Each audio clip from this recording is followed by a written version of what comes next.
The morning Irene Voss stepped out of her company car on Birchwood Avenue, she did not look at the houses. She looked at her phone, scrolling through the acquisitions summary her assistant had sent at 6 in the morning, which was the kind of detail that told you everything you needed to know about the way Irene Voss ran a project. She was 41, the regional director of Caldwell Property Partners, and she had a reputation in the Edmonton development community for closing deals that other people had already given up on.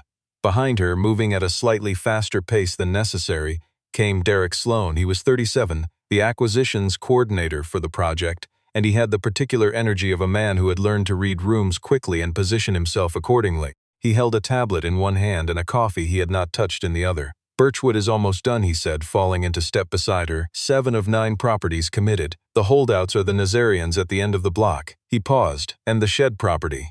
Irene looked up from her phone for the first time. The shed property, number 22, owned by a man named Joel Brandt, 44 years old. Single father, 1 daughter, 11 years old. "He's been there 9 years, won't return calls, sent back our letter unopened." They had reached the front of number 22. The house itself was reasonable. A wooden porch with a railing that someone had sanded and repainted recently, a front walk lined with river stones, a window box that had been planted and tended. None of that was the problem. The problem was visible from the street, the old workshop at the side of the property, set back behind a rusted metal fence, its corrugated steel siding gone greenish with oxidation. The roof visibly sagging at the left corner, a stack of old lumber leaning against the outside wall with a blue tarp thrown loosely over it. Joel Brandt was on his knees beside the fence post, working a socket wrench with the focused, unhurried motion of someone who had done it many times. He wore a gray jacket with the sleeves pushed up. There was a faint smear of something dark on his forearm, not grease exactly, something more deliberate than that. Irene Voss looked at the workshop.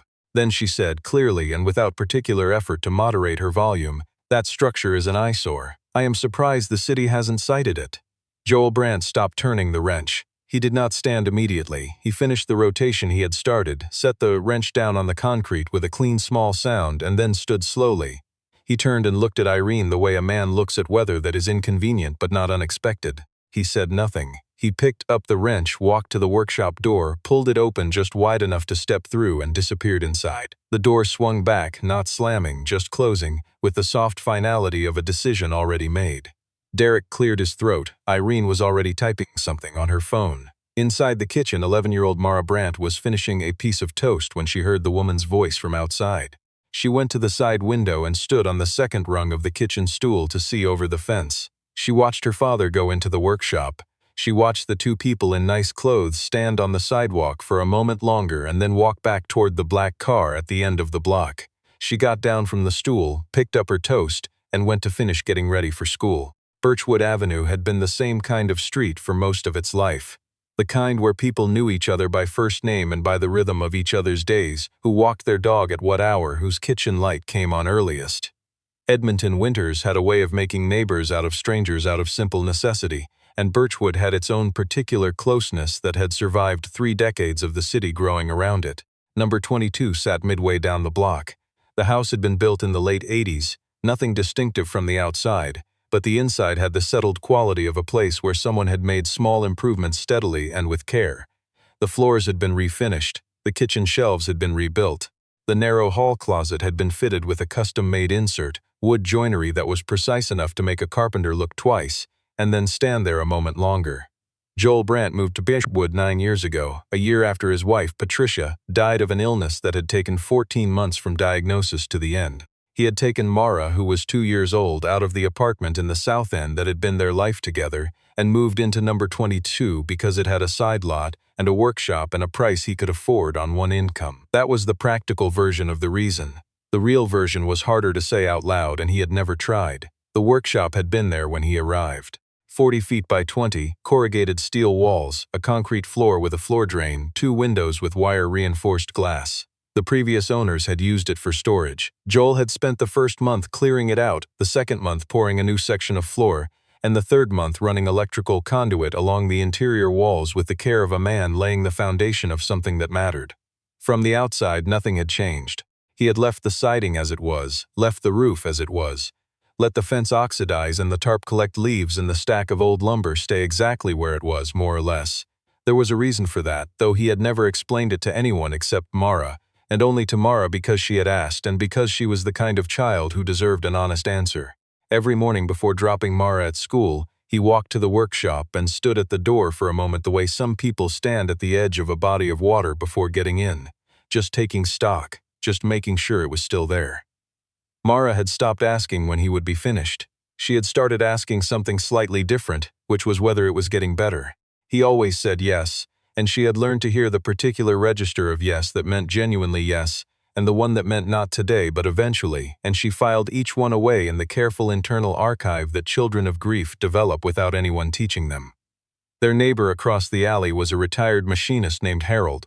Harold was 71 and had the posture of a man who had spent 40 years respecting equipment, and also the disposition of a person who said exactly what he thought in exactly as many words as were required and then stopped. He brought Joel food sometimes, leftovers packaged in the same reused containers that cycled back and forth between their back doors. He had knocked the morning after the acquisition notice went up on the telephone pole at the end of the block. "They want the whole street," Harold said, standing in the back doorway. "My cousin sold on Millward 3 years ago. Said the offer was fair enough, but the new building had all the soul of a parking structure." He looked toward the workshop. "You going to sell?" "No," Joel said. Harold nodded once, the way he always nodded when an answer confirmed what he had already concluded. "Good," he said, and went home. The offer arrived in person on a Thursday morning. Derek Sloan came alone this time. He wore a slightly less formal jacket, which was his version of making an effort. He knocked and waited. Joel answered with a coffee mug in one hand and Mara's school bag strap over his shoulder, which meant he had 2.5 minutes before he needed to leave.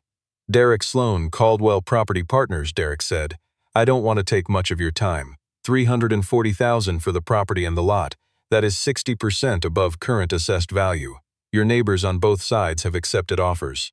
We're at the stage now where the project is essentially confirmed regardless of your decision." Joel set his mug on the shelf inside the door. "My daughter has school," he said. "Have a good morning."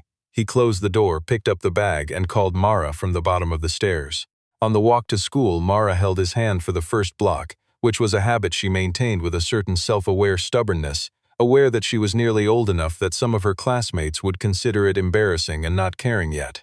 A woman named June, who lived on the parallel street and whose son was in Mara's class, fell into step beside them at the crossing. "I heard the development company came by again," June said. Joel nodded. "I know it's a lot of money," she said. "I'm just saying." He did not say anything. Mara looked up at him from under the hood of her jacket.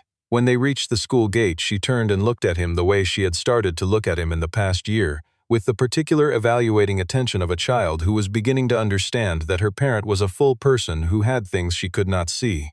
"Are we staying?" she asked.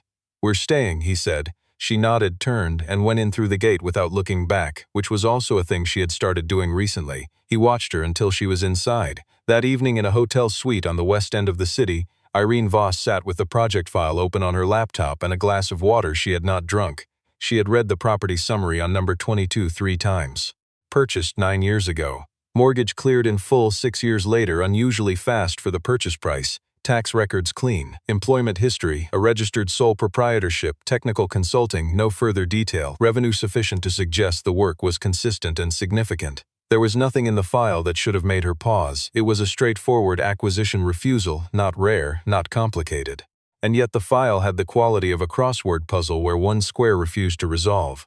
She typed Joel Brandt Edmonton into the search bar. The first 2 results were directory listings. The third was a journal abstract, a mechanical engineering publication from 8 years ago. The fourth was a news item from 6 years back, one paragraph buried in a trade review, citing a thermal systems design awarded a regional innovation prize. The prize winner was listed only as a private inventor. She sat with that for a moment, then closed the laptop. Derek Sloan spent the days after the initial refusal doing the thing he was quietly good at, which was finding a different kind of leverage when the obvious kind failed. He had noticed the workshop. He had noticed, more specifically, a partial view through the fence gap when the door had been briefly open, which had shown him not what he had expected. Clean concrete, organized wall-mounted storage, the corner of something large under a fitted cover. He had noted that and filed it somewhere useful. He made a call to a contact at the city planning office, framed as a general inquiry about zoning compliance on secondary structures in older residential areas. He received a useful answer. He made a second call to a building inspection scheduling office. 3 weeks after the initial visit, Joel received a notice from the city. A complaint had been filed regarding the structural condition of the secondary outbuilding at number 22 Birchwood Avenue. An inspection was scheduled for the following month. If the structure was found to be non-compliant, the owner would be required to either bring it to code within 60 days or proceed with demolition. Joel read the notice at the kitchen table after Mara had gone to sleep. He set it down. He looked at the wall for a moment. Then he got up, put on his jacket, and went out to the workshop. Inside, the lights came on in 2 rows of mounted LEDs that illuminated a concrete floor so clean it reflected faintly the light above. The air was cool and held the particular dry smell of controlled conditions of wood and machine oil and paper, the smell of a place where time had been spent with great care and intention. Along the left wall, 4 shapes sat in a row under fitted gray covers, each one resting on a low wooden platform that Joel had built himself. He crossed to the nearest cover and pulled it back in one motion. Beneath it was a 1967 Gibson ES335, cherry red, in original condition, the binding still clean, the tuner's original, the headstock overlay intact. It sat in a custom cradle that held it at the exact angle that distributed no stress on the neck joint. 2 professional appraisers had looked at this guitar. Both had said the same thing, first in the careful professional language of their trade, and then, when they thought they were being observed less closely, in the unguarded voice of someone encountering something they had not expected to find outside a museum. The second cover came off. A 1959 Martin D28 Brazilian rosewood back and sides, top grain as even as paper, its voice requiring no demonstration to anyone who understood what they were looking at. The neck had been reset once by Joel with the kind of precision that required 4 days and 3 refusals to rush.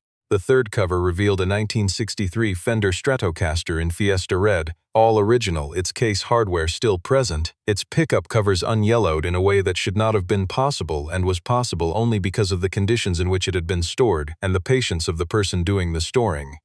The fourth cover Joel did not remove. He crossed instead to the workbench on the right wall, which ran the full length of the room. On it, under a glass panel, lay 6 sheets of drafting paper covered in pencil notation, measurements, and schematics for an acoustic resonance system, the kind of design work that did not look like music and was entirely about music. Above the bench, a single monitor showed a 3-dimensional rendering rotating slowly, a cross-section of a soundboard bracing pattern of unusual geometry. The annotations along the margins were dense with calculation. On the shelf above the monitor, a worn-cover notebook with a red binding, the kind available at every university bookstore, that held 14 years of acoustic research written in Joel's particular cramped longhand. A framed photograph. A woman sitting cross-legged on the workshop floor before the renovation, surrounded by boxes, laughing at something off-camera, her hand resting on the top of the first guitar case Joel had ever bought, which at the time had been empty, waiting. And beside the photograph, taped directly to the shelf support, a drawing in brown and green crayon, 2 figures standing in front of 4 tall rectangles. Underneath, in the printing of a child who had recently learned letters, "Dad and me and the guitars."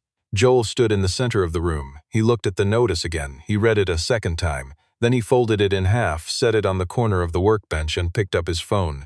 The call was to a woman named Sandra Ip, a luthier and acoustic instrument historian in Vancouver, who had been consulting with the Canadian Museum of History on a permanent collection of significant stringed instruments. Joel had spoken to her twice in the past 2 years, both times at her initiation. Both times he had said he was not ready to have the conversation she was proposing. The third call had always been his to make. She answered on the second ring. "I may be ready," he said, "to talk about the collections, all 4?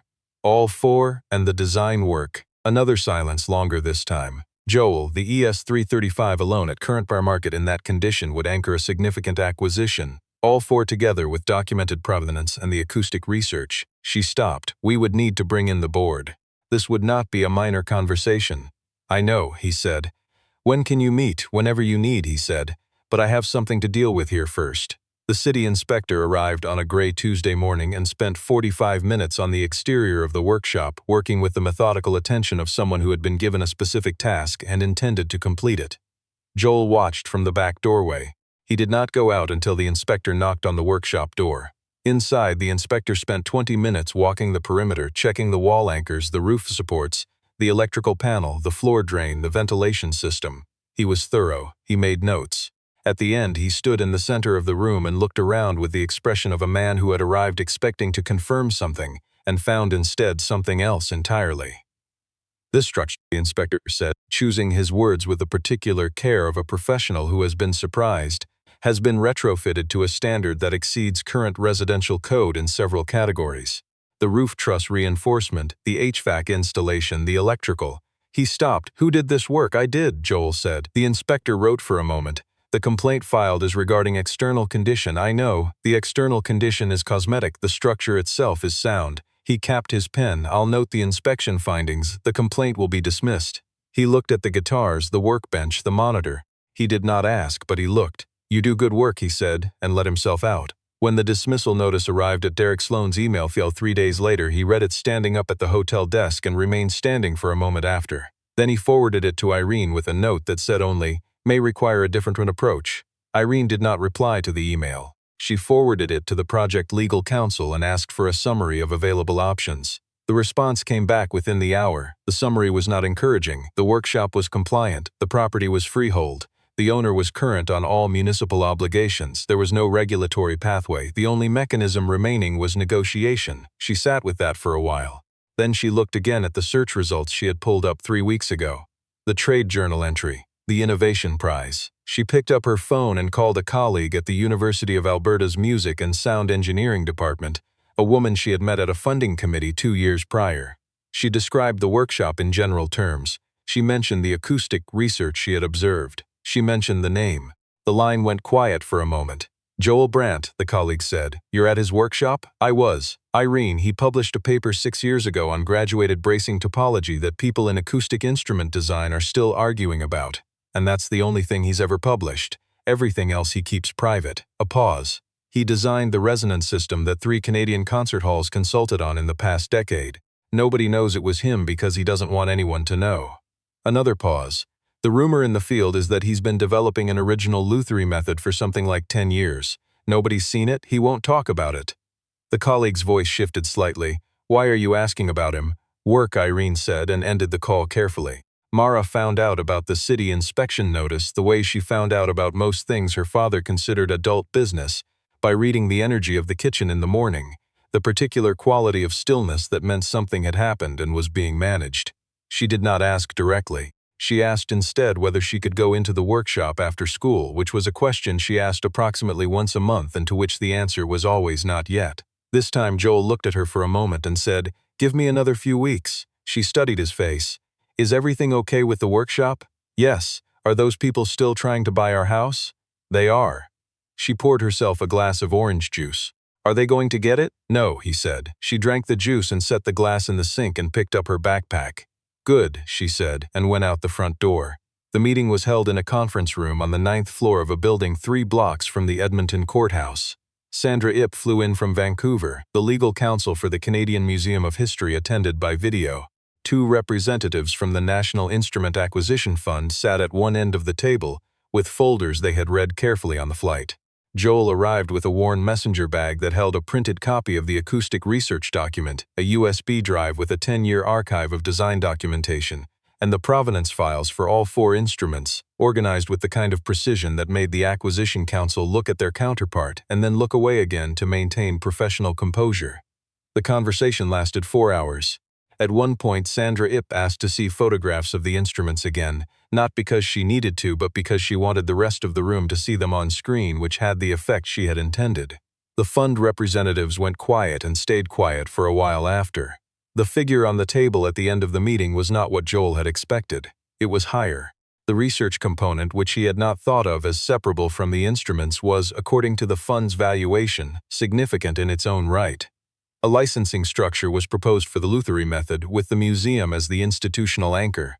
The instruments themselves would remain in Joel's name, on long-term loan to the museum's permanent collection, with his credit as both restorer and researcher listed in perpetuity. He did not accept at the table. He said he would review and respond in a week. On the drive back, he stopped at the school to pick up Mara. In the car, she put her seatbelt on and looked out the window at the gray Edmonton sky and the bare-limbed trees along the avenue. She did not ask where he had been. She had learned not to ask that question on days when his voice had the particular quality it had now, the kind that meant something had happened that he was still carrying. After a while, she said, Harold says the weather's going to turn this week. Harold's usually right, Joel said. He gave me a sandwich yesterday when you were out. He said he made too many. She paused.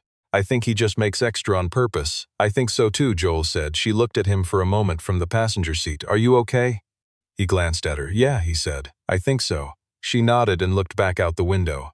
Derek Sloan had a contact who ran property data for commercial acquisitions in the Edmonton region, and that contact had a colleague with access to institutional transaction registries. And through that chain, 3 days after the museum meeting, a summary of the pending instrument acquisition reached Derek's phone in a text that contained no commentary and needed none. He read the figure. He set the phone face down on the desk. He picked it up and read it again. Then he sat back in his chair and did something he very rarely did, which was nothing, for approximately 4 minutes while he recalibrated his understanding of what had been sitting behind that oxidized steel door on Birchwood Avenue.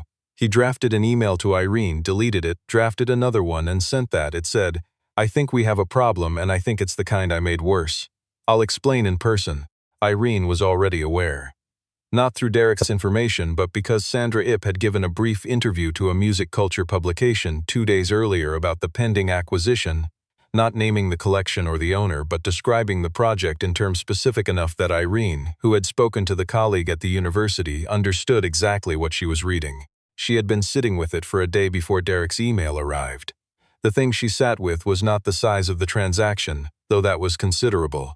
It was the photograph she had seen briefly through the open workshop door, the woman on the floor among the boxes, before any of the instruments had been restored, before the floor had been poured, before the LEDs had been installed, laughing at something off camera with her hand on an empty guitar case. The workshop had been built around an absence.